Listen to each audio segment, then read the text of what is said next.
she did the slap, and immediately something coursed through my body. This, I don't even know how to explain it, this fear, this trauma response, this fight or flight, this something was fluttering up in me, and I immediately started sobbing. Animals in the wild, though they're threatened all the time, they rarely ever experience trauma after something, even after somebody tries to eat them. Healing the trauma isn't so much of a psychological process as it is a biological process.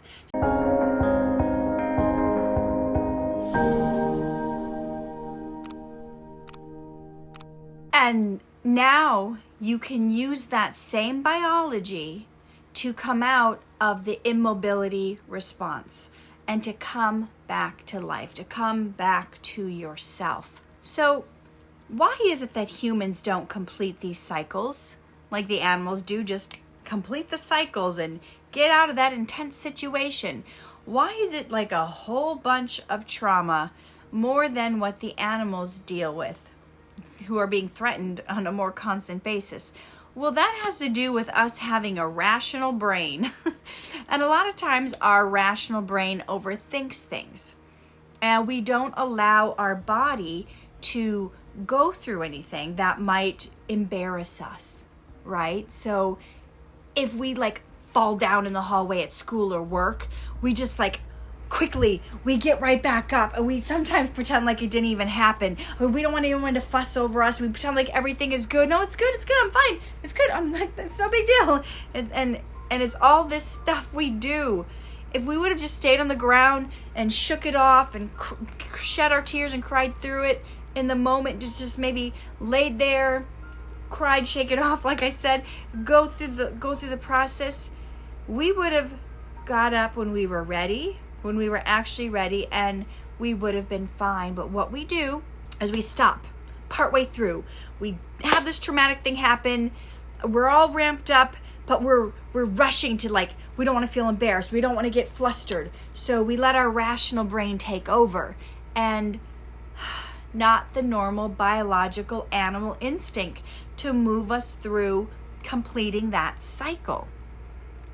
So in the book, he goes over the reasons why we don't complete the cycle, why we don't get out of the immobility, right? Why we don't do the counter fight or completing the flight response to get out of it. And I suggest you read the book if you want to go deeper in actually, putting this to use. Right now, I'm just trying to give you a basic understanding of why we don't heal from trauma. And that is, you can have a little hope now that there's something you can do about it. And I'm sharing this with you for informational purposes only, right? So if you're getting anything out of me talking about this, that's great. But if you actually have some trauma that you need to deal with to heal, then I would suggest you've got to go get the book, and you've got to go through the different exercises to expel that thing from you, so you're not carrying that around anymore. We can't live a powerful life if we don't, right? We have to work through it, get rid of these sensations out of the body. And what a lot of people do is they try to reenactment. They try to reenact it in ways that they think will fix the situation from the past. So we're always putting ourselves in the same situation, trying to complete that cycle. You may not even know you're doing this. You may see somebody and wonder, like, sheesh, she's been with all these abusive men. Why does she keep falling for those people? And some of it has to do with the fact that you're just looking to complete the cycle. That woman's just looking to complete the cycle and finish it. But sometimes you do that, you put yourself in the same situation, so the cycle can be complete, but it's not healthy. Your body is trying to get rid of the trauma, but we're not doing it in a productive way. But he's got exercises in the book that you can go through that will help you complete the trauma so you don't keep going back to the same unhealthy patterns of looking for these dangerous people and putting yourself in dangerous situations and staying in that shock and trauma cycle while you're trying to complete it. So if we just let the things that come up in our body work through us all the way to completion, that is going to allow the trauma to not get stuck in our body. Now, if you're thinking right now that you're fearful to go back and to confront some of this trauma that's happened, like it's been causing you issues, and I just want to let you know this doctor has a way to go back and deal with it in a roundabout way so that you're not confronting the fear head to head, face on. You know, he uses the analogy of Medusa, the folklore woman who had a head of snakes, remember her? And she would just look at people and they would die. Well, she eventually found someone to defeat her because he found a way. He was a fighter and he found a way to defeat her and kill Medusa without actually looking at her to do it. So he's got exercises that you go through where you're going to kill that Medusa, that awful memory, that fearful, traumatic trauma event without looking at it directly and having to confront it head on, right? To do it in a roundabout way where you feel safe in the process. Now, when you go through the book, he's got a 12-step process of how to renegotiate the situation. All the steps that you need to take, there's 12 steps to go through to go back to that time and place and redo everything, renegotiating all the things that happen. That's the term he uses. So that you come out not as the victim anymore, but as victorious over the situation in your mind, in your physiology, everywhere, in your body, in your biology. And as you move through these exercises in the book, you know, he will tell you how to take it, how to slow down, how to not get overwhelmed, how to pull back from it if it seems like you're going through, it's a little too much, too deep, too fast. So he's got a way to do it in a safe way, to do it at your pace. He also recommends if at any point it becomes too much or too overwhelming, you're needing extra help on top of this, then yes, go speak to someone, go speak to a therapist, go reach out to somebody, right? For the emotional, mental challenges, if you feel like you're facing them during the course of working this out of your body. Because you want to heal yourself from the trauma once and for all, right? Now, one of the things I thought was helpful in this book is a lot of his examples and exercises, as he wants you to walk through these.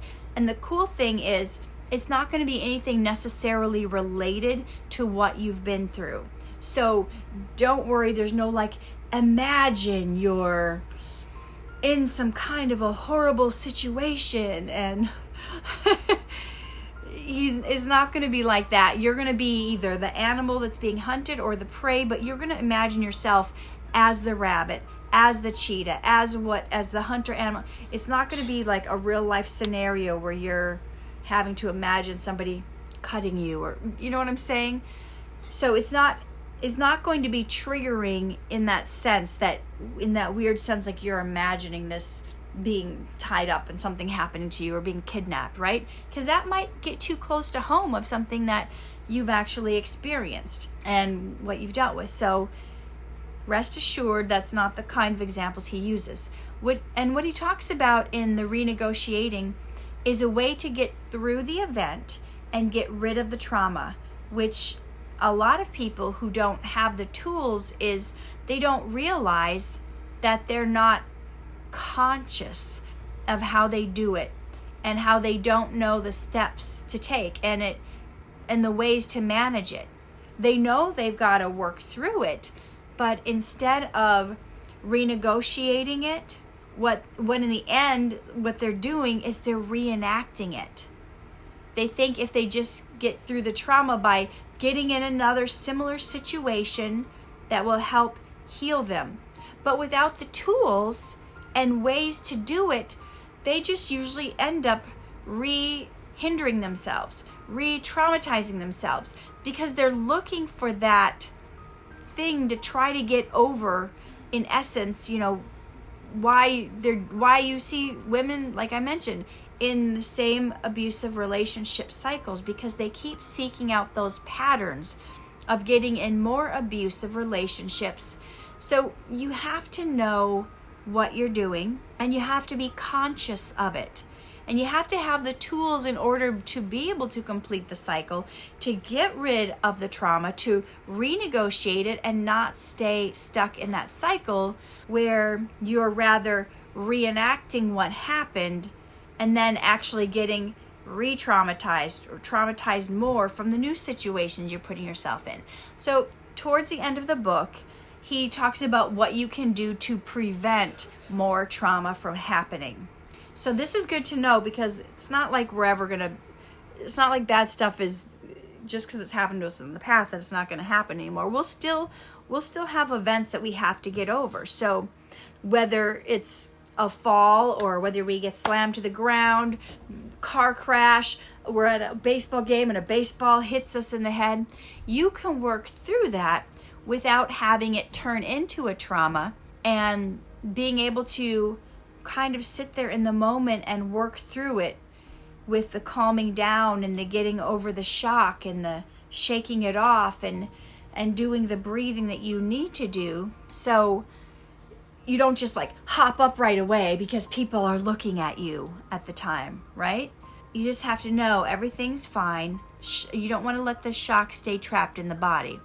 So if we see something happen to someone has gone through something, an accident, and we witnessed it for ourselves, we need to discharge from us too. Discharge that energy before it gets trapped, before it gets locked inside the body. And when you do that, it's going to help you return back to your equilibrium. And then he talks about the 3 phases. And this will help whether it's a situation where you're shocked or you're injured, or even if you're just overwhelmed. Sometimes it's like a bunch of information comes at us and we are overwhelmed by what we think it means. You can create trauma in the same way as cutting your finger on the chopping board while making dinner, right? Even that can create a little trauma. So, example for how this works: if a person takes a terrible fall, a lot of people rush to try to help them get up right away. That is not the right thing to do, right? If you can, and you know they're not in any immediate danger, like they didn't fall in the street, you don't need to move them out of the road right away to get them to safety. If you can, let them lay there a little bit. Go sit down next to them. Put a little gentle hand on their forearm or somewhere. Just let them know it's okay. We're just gonna sit here. It's okay. Just relax. Let's just sit here a second and let the shock wear off. And if they're shaking or they're trembling, or just let them know it's all right. It's okay. Just shake it off. Get it out of your system. Don't be so quick to, quickly try to check them, get them up right away because you're feeling helpless, right? They've got to sit there and sit in what happened for a moment. And if you have a blanket or a towel or a jacket you can get to lay over them, just that's a little form of comfort. It gives them just a little sense of security, or like somebody's holding me. It's a good thing, right? And this is if they're not injured and if they don't need medical attention immediately, right? Because you don't want to just be leaving them lay there if it's a serious thing, like they've broken something or they're gushing with blood, they need to secure themselves. But if it's just a shock from the fall, that's different. So we're not talking about just leaving them lay there when their neck needs to be in a splint or they're bleeding out. That's going to take priority, okay? So if they need some serious medical attention, you probably don't want to say too much. You don't want to focus so much on these other aspects because you've got to get that taken care of first, But if you see them shaking, you see them trembling, just let them know that it's okay, that it's normal. It's a normal reaction. And just by doing that, you've already done a lot for the person. And the other thing you need to do is to stay with them. Stay with them until help arrives. And don't even leave them when help arrives. Even if you don't know them. It's like prey animals that run in packs. They always feel safer when somebody is around them. So, you don't want to just get up and leave once people come, because when you go through a traumatic event, that's not the time to leave someone alone.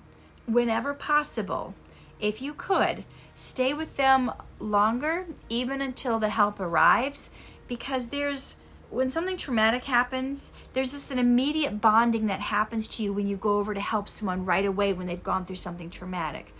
If they've had an issue, something happened, it's like they trust you. And there's the bonding, and they feel safe with you. So you might want to stay with them until after the medical team arrives and helps them off to their next location, just to make sure that they've made the transition smoothly mentally, and now they're feeling okay about getting the help with the medical attention, or whoever is coming out to help them.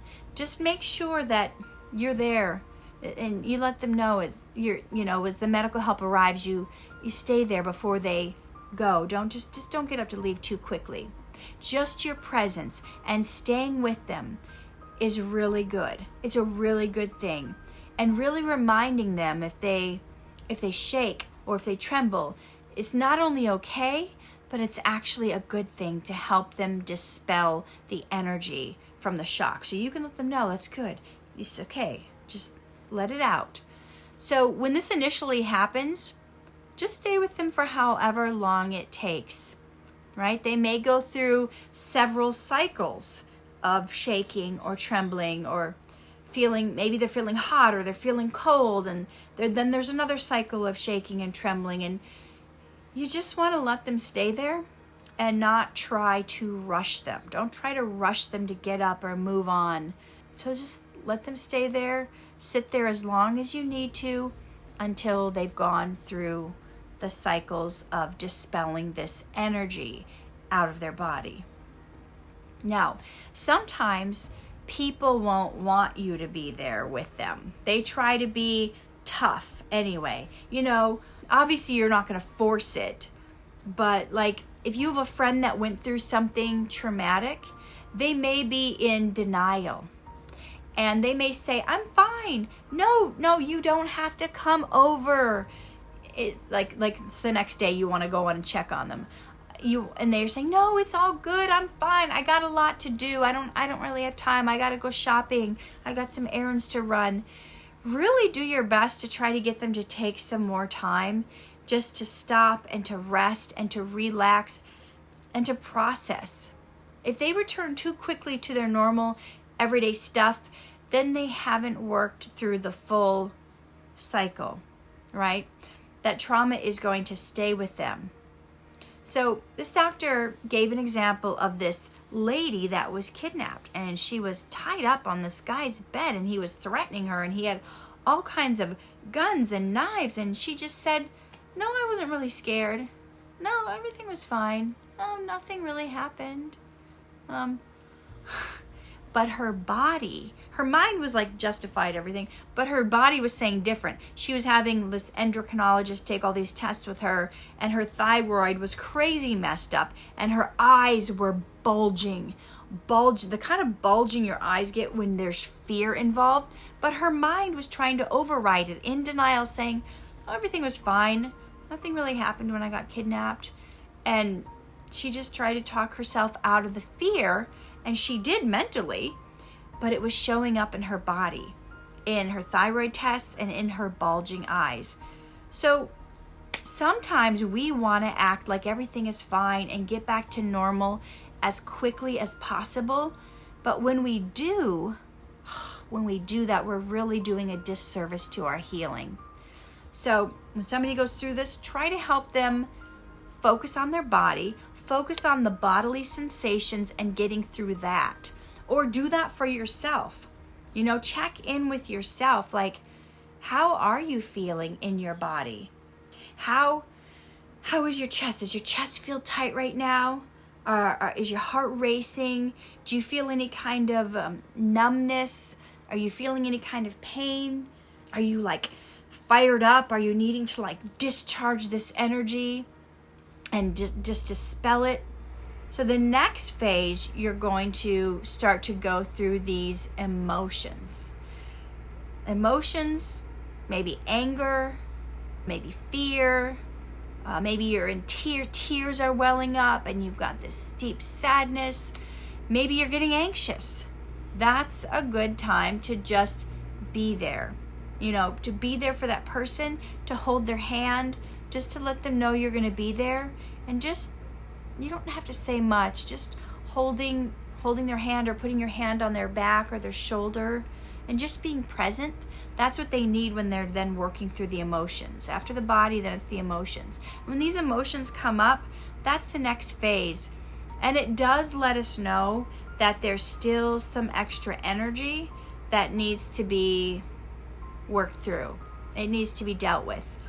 It happens when they start to come out of it. When they start to come out of the shock stage, they're going to have that emotional stage. Now the third phase is they're going to want to talk about it. They're going to want to talk about what happened. They're going to want to figure it out. It's a process, to say it out loud. This is when people are like, I didn't see it coming. I didn't know what to do. I didn't know what was going to happen. That hurt way more than I thought it would. Why did he do that? I couldn't have seen that coming. I wasn't prepared for that. My God, she just did that to me. The third step and part of this process is to work through it. And that's a time to just listen. Just listen to them. Let them tell their story. Let them work through it. Let them work through what happened. This really helps them get closure. Now, sometimes when you or the person you're talking to, they're talking about the event again, they may start getting scared again or nervous when they're talking about it or having heavy breathing, and it may trigger some of the fear and trauma mechanisms in the body again, making that happen. Then just stop talking about what happened. Stop talking about the scenario and go back to focusing on the body again. What is going on in the body? How am I feeling in my tummy? Go back to the inner experience of the sensation in the body. Do I feel tingling in my hands? Am I shaking? Am I trembling? What is happening in the body? It's time to just allow those shaking, trembling, whatever kind of sensations are going through the body, let it come out, let it go, let all the waves come and go until it's out of the body. Once that's complete, the person or you, if you're going through this, may feel like you need to talk about it again. That's fine. You go back to the third stage again and you talk about what happened. And the neat thing is, this time around, it's going to be a lot less emotions attached, right? You're going to feel a little calmer next time you talk about it the next round. When you go to talk about it again, or when they go to talk about it again, it's not going to be as charged with emotions. Each time we'll have a little less of a pressing need or a compulsion to talk about it. And there'll be a little more distance. There'll be a little more distance from what happened, as you're not as tightly attached to it, or they're not as tightly attached to it. And when they talk about it, they might start to feel a little bit of physical pain in their neck or their head or nausea or something. And this doctor was saying it's an orientating thing when we're trying to get back to our equilibrium.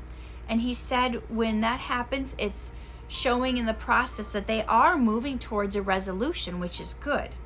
So when they start to feel pain in different parts, just have them focus on that sensation. Where is it? In the head? Is your head bothering you? How do you feel in your stomach? And just keep going back to those bodily sensations, right? That's what needs to work through them. So keep going there. So, but also don't just focus on the pain points, moving back, and you want to move back and forth to the different parts of the body that feel good and the parts that feel not good. So if they complain about their head hurting, well, how is your arm? No, my arm's okay. My arm feels good. Okay, my stomach's hurting, yeah, but how are your hands? Well, my hands are fine. There's nothing wrong with my hands. My fingers move and bend. And then you go back to the pain parts. And how is your head now?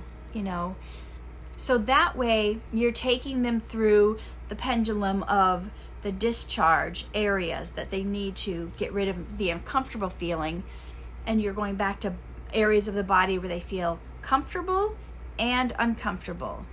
Just so you know, that is more important to make sure they go through the arousal cycles in the body and get that taken care of. That is more important than for you to make sure they've talked about the whole event. It's different for us because we're used to talking it out. And it's important, but it's not as helpful or as important as working through the arousal cycles of the shock, the trembling, the body movements, the emotions being held on to in the body. Getting those out is going to be more beneficial for getting rid of trauma than just talking about the event, because you could still have those shock traumas stuck physically in the body. So that's the best way to help others get through it and to help yourself so that these traumas don't get trapped in the body. Now, depending on the person and their history, their background, and the things that they have been through and experienced in their life, they may, even after they've gone through all the cycles and they feel good, they may still need to talk to a psychologist or a therapist or somebody trained to work through the rest of it. Doing all these steps at the time of the traumatic event or occurrence is going to really make a huge difference and getting you so much further along and not being paralyzed or immobilized by what has happened. It's going to get rid of the fear and the anxiousness and any other symptoms that you might have from it. So again, if they're still feeling like they're having the sensations and the shock and the disoriented and anxious over it, then yes, then please have them or have yourself go speak to somebody about it. Preferably, you've got to find a therapist who's actually trained in working with people who've been through traumas. That's going to be much more helpful than a regular counselor that has not. Now, the reason their background and stuff is important, the person who experienced trauma, what they've been through, is because any trauma you go through now, even if it seems insignificant, like the fall we were talking about, somebody has a fall, sometimes traumas can reactivate past traumas and bring stuff up from the past because it's still trapped inside the body. So this is important. This is important for them to go and do, especially with past trauma. You'll be able to help them this first day with this particular thing if you're there and you witness it, this current trauma they've experienced of getting slammed to the ground or falling off a bike, getting hit by whatever. You'll be able to help them through that. But if it triggered a bunch of past traumas, that is something you're not equipped to deal with. I'm not equipped to deal with, right? I'm not a therapist. I'm assuming you aren't either, trained in helping people with trauma. So I want you to release the pressure. Don't feel like you have to get into that. Well, what are you feeling? What happened in the past? Don't put yourself in that position, right? That's better left to the care of someone who's trained in that. So I suggest you really encourage them to go get help and talk about it to somebody that can really help them through. But you can show them how to get through this initial stage of discharge so the traumatic event doesn't stay stuck. Now, if you've ever wondered about children are more susceptible to trauma and these situations because they don't have the capacity to deal with it like we do. They are very dependent upon us adults helping them. And it's a mistake when a kid falls and is crying for you to try to stop them, to say, boys don't cry or get up, or that's actually going to work against you. And it's going to be detrimental.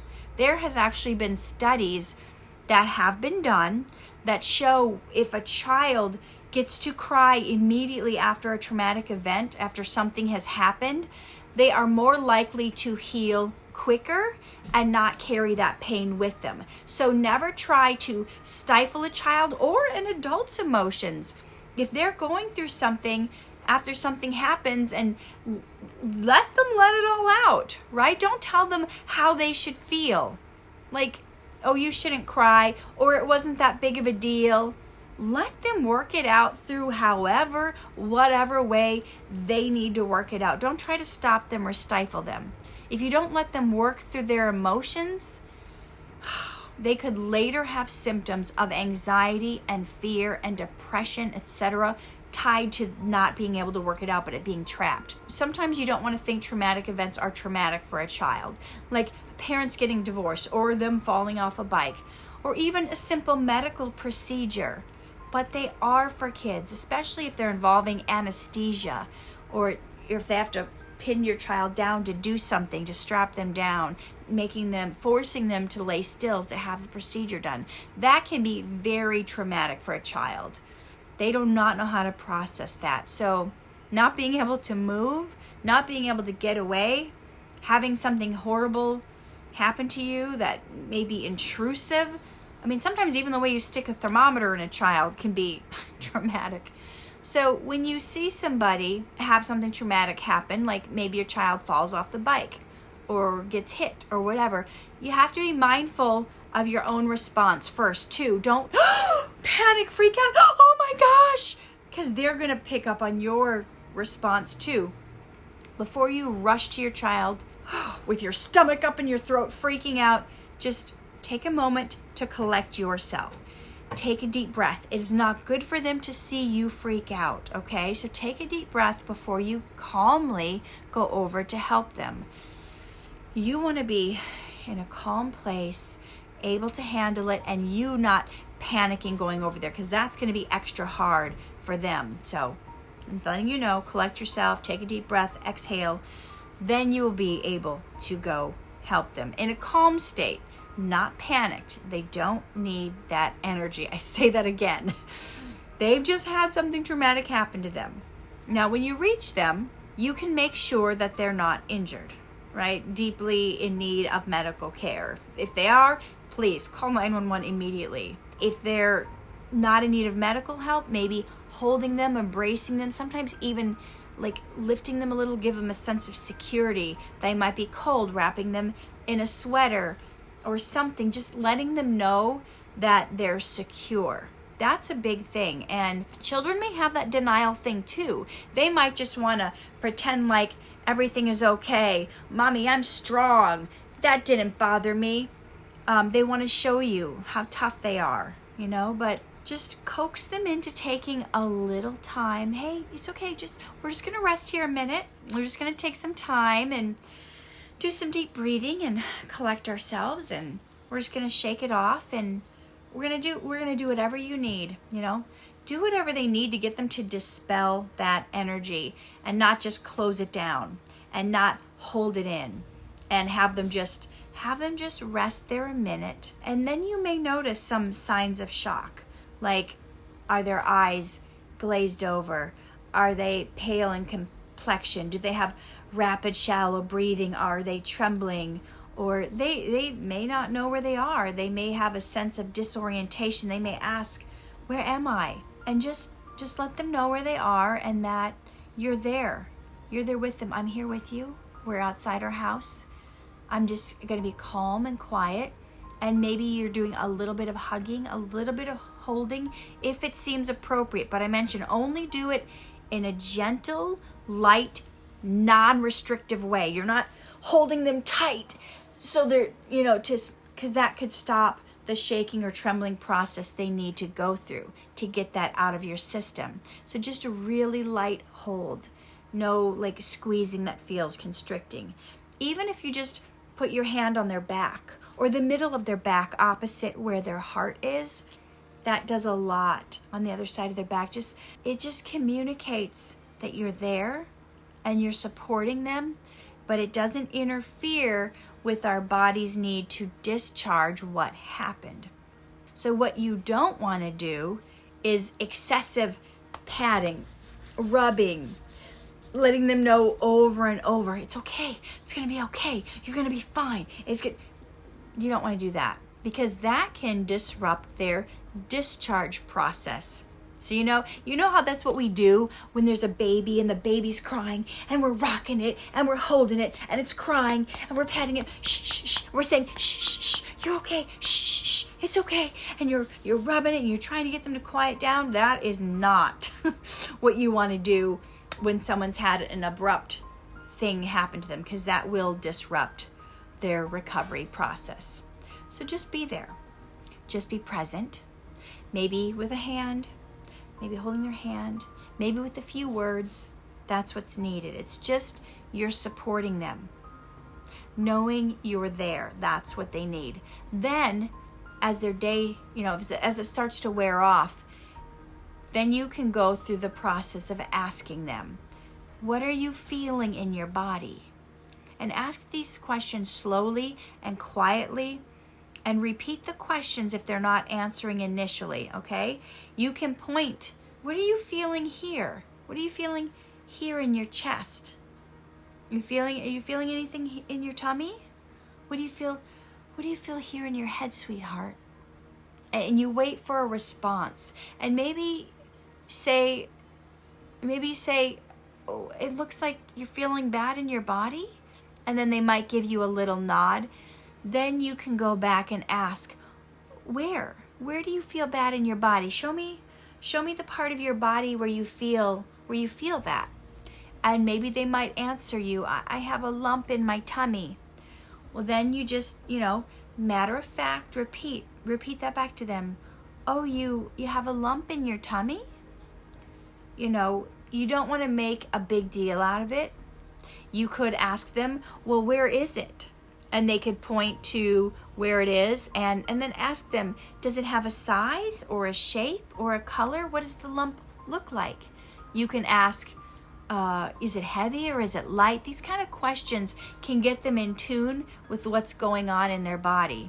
A little while later, after some time has passed, you can ask, how does the lump feel now? How is your tummy feeling now?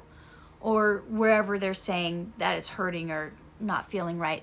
And then again, just repeat back to them what they say. And you will be amazed how much a child is able to navigate through what they're going through and their body and dispel those feelings.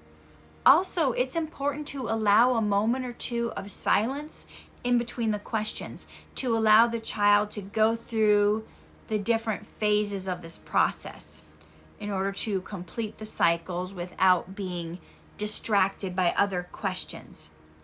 Now, if you're uncertain if the child has had a complete cycle, just wait for some physical cues like they take a deep breath, or they're relaxing a little, or they seem a bit calmer, or they're coming back to the situation, they're being more aware before than when you asked the questions before. Maybe they do a little stretch, or they smile, or they finally have eye contact with you, or maybe they finally look away and they're checking out where they're at.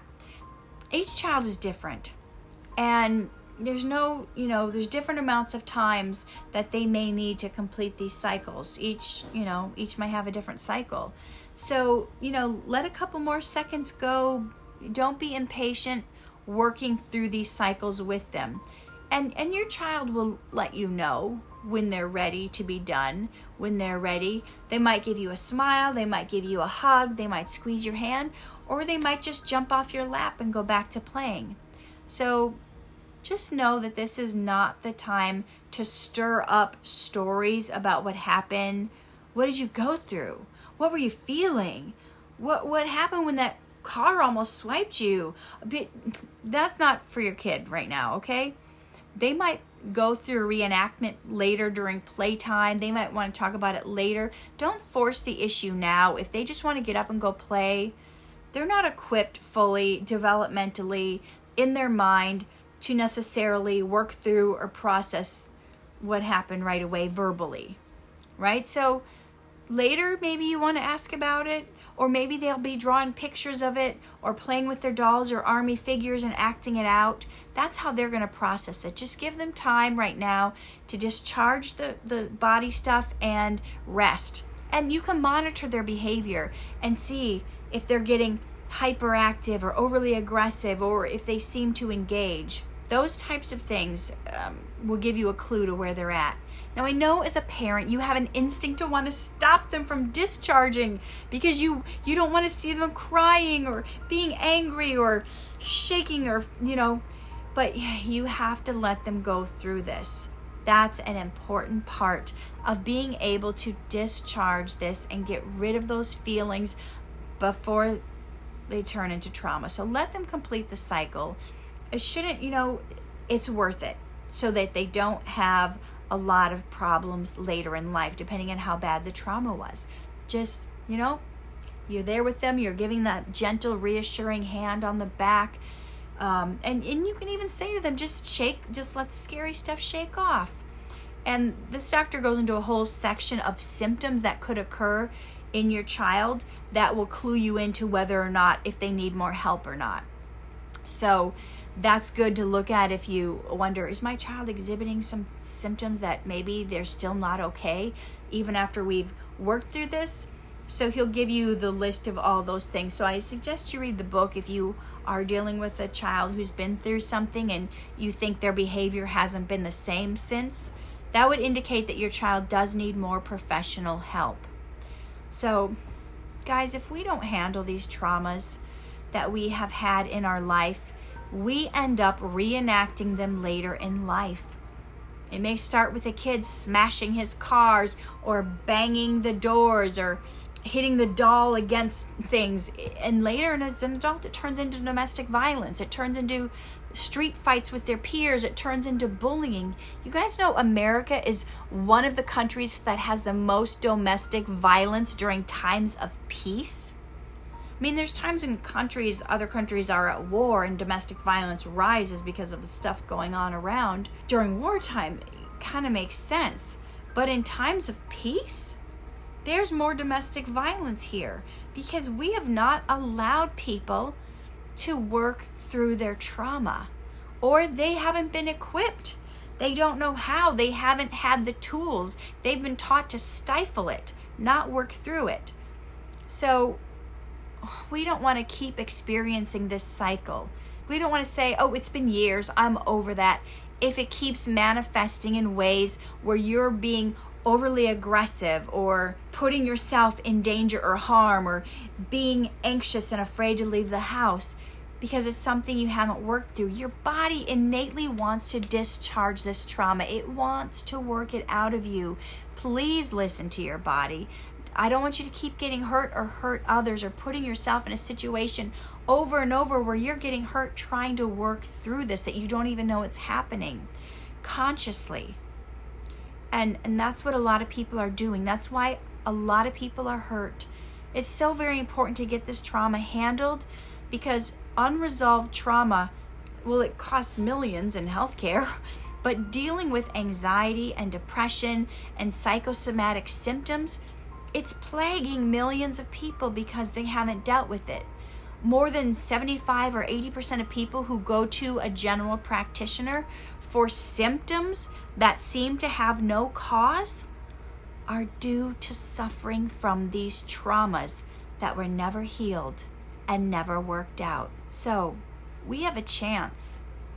And if we just keep being a rational thinking society that's mind over body, then we won't heal. We won't allow our natural instincts to help us, to work with us when our body needs that time to rest and recuperate and shake it off. We have to stop driving ourselves, giving us caffeine and energy shots instead of listening to our body when it's tired. We have to stop forcing ourselves and listen to our instincts. We have to eat when our body's hungry instead of taking things to suppress our hunger and appetite, right? We have to trust our body's natural instincts to survive and not try to bypass all of them with our clever intellect and brain. Sometimes we have to let the rational mind take a break so that our body can heal. Instead of working through it, we're so quick to say, just get back on the horse, put your chin up. It wasn't that bad. Keep going, press through. Be productive. And then you have mental breakdown one day because you kept suppressing it. So trust your instincts. Work through it. You don't realize when you don't, it's so detrimental to you. Your instincts are there to protect you, your body. Don't let your emotions or your intellect be your most important thing in your life. I hope this was helpful, guys. I hope you got a lot out of this. I'm going to leave a link to the book in the comments below. This doctor doesn't even know I read his book or reviewed it, but I thought it would be helpful to you guys because, my whole thing is empower you. Become who you need to be. God's got a big purpose and plan for your life, but if you don't see it or you're too fearful and immobilized to work towards it, then we can't fulfill our purpose in life. So guys, I only want what's best for your life, and you got to make some decisions, and you got to get healing if you're still being affected by this. So as always, live true, love hard, and shine bright.